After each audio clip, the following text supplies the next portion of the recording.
माता सुदीक्षा जी महाराज एवं निरंकारी राजपिता जी की असीम कृपा से मिथिलेश चौबे जो कटनी से पधारे थे के सानिध्य में विशाल निरंकारी सत्संग का आयोजित उज्जैन स्थित महाकाल सिंधी कॉलोनी में आयोजित किया गया, जिसमें सैकड़ों निरंकारी भक्त सम्मिलित होकर गुरुवाणी सुनी। जानकारी देते हुए उज्जैन से त्रिलोक बैलानी मुखी और मीडिया सहायक विनोद गज्जर ने बताया कि धार्मिक नगरी उज्जैन में सोमवार को शाम 5 से 7 बजे तक महाकाल सिंधी कॉलोनी में विशाल निरंकारी सत्संग का आयोजन किया गया। वहीं आगे बताया कि ईश्वर की प्राप्ति इसी जन्म में की जा सकती है के विषय पर आज का सत्संग हुआ। वहीं कटनी से पधारे दास मिथिलेश चौबे ने बताया कि 5 तत्व से मिला शरीर मौन से ही प्राप्त हुआ है। इन 5 चीजों का मंथन कर पंच महाभूत बने। वहीं आगे की ओर आकाश के शब्द हैं, आवाज, वायु से स्पर्श, अग्नि से तेज, रूप से जल, रस और पृथ्वी से गंध। इन्हीं 5 और अन्य 5 तत्व से 10 हो गए।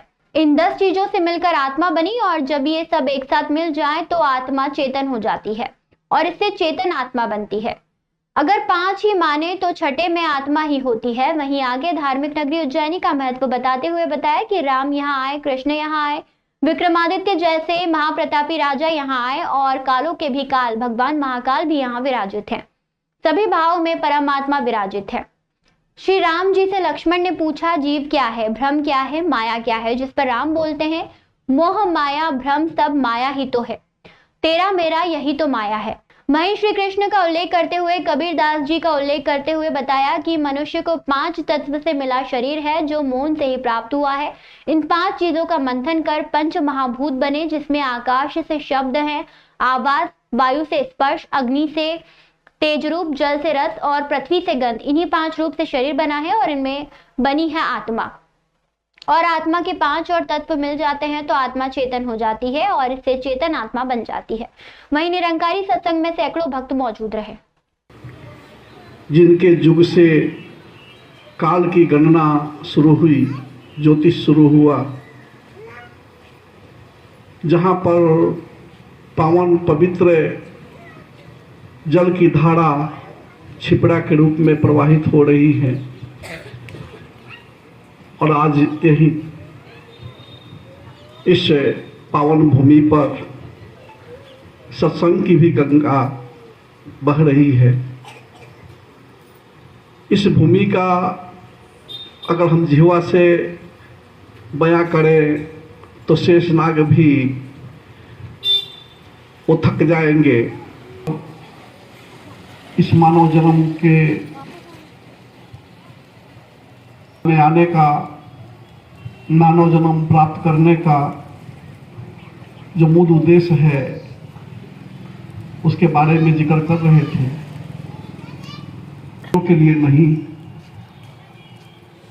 केवल मानव जन्म के लिए, जिसको संतों महापुरुषों ने पहले भी कहा है कि बड़े भाग मानुष तन पावा। फिर तो रहमत ही रहमत है, फिर तो मोजे ही मोजे, तो रहमत ही मोजे है।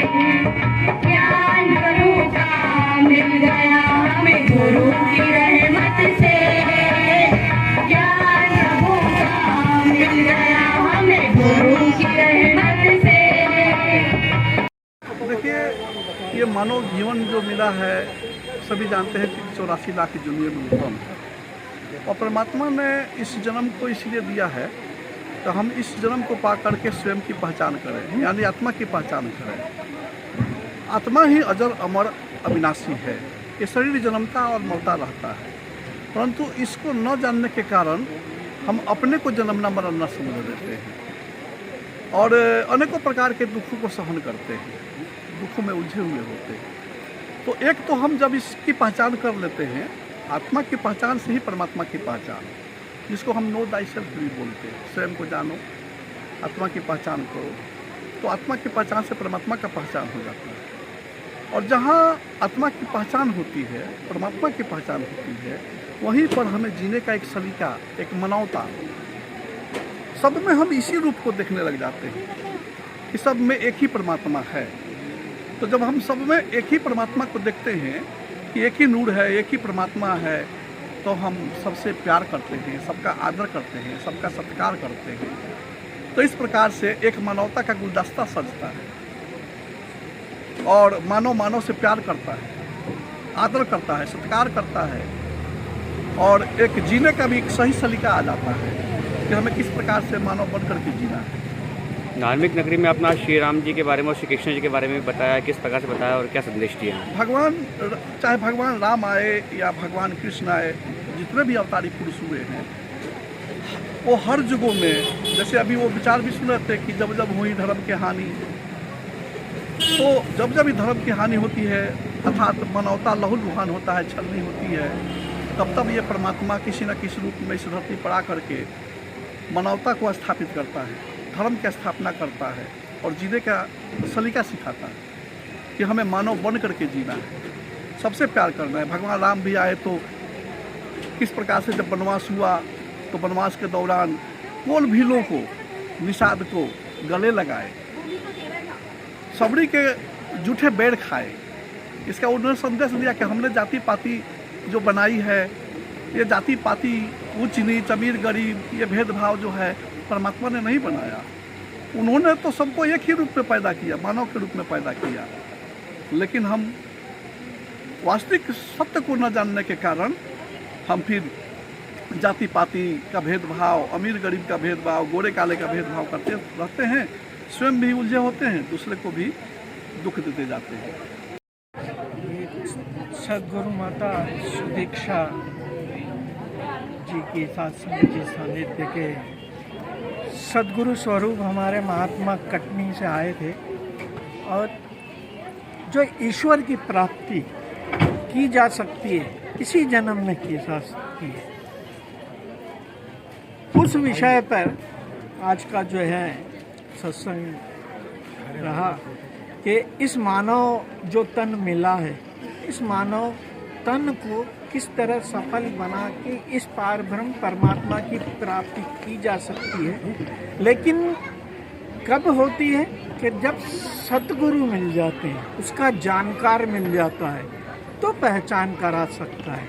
तो आज इसी विषय पर महात्मा जी ने जो है सदगुरु का संदेश दिया और यह आह्वान किया कि अगर जिस किसी को भी प्राप्ति इस पार ब्रह्म परमात्मा की करना है, उसमें कोई जो है सालों नहीं लगते। हर एक किसी ने जो है अगर जब भी प्राप्ति की है तो पल भर लगता है। इस सब फूल को मसलने की भी देर हो सकती है, लेकिन इसको प्राप्त करने की देर नहीं होती। लेकिन इसका जानकार होना चाहिए।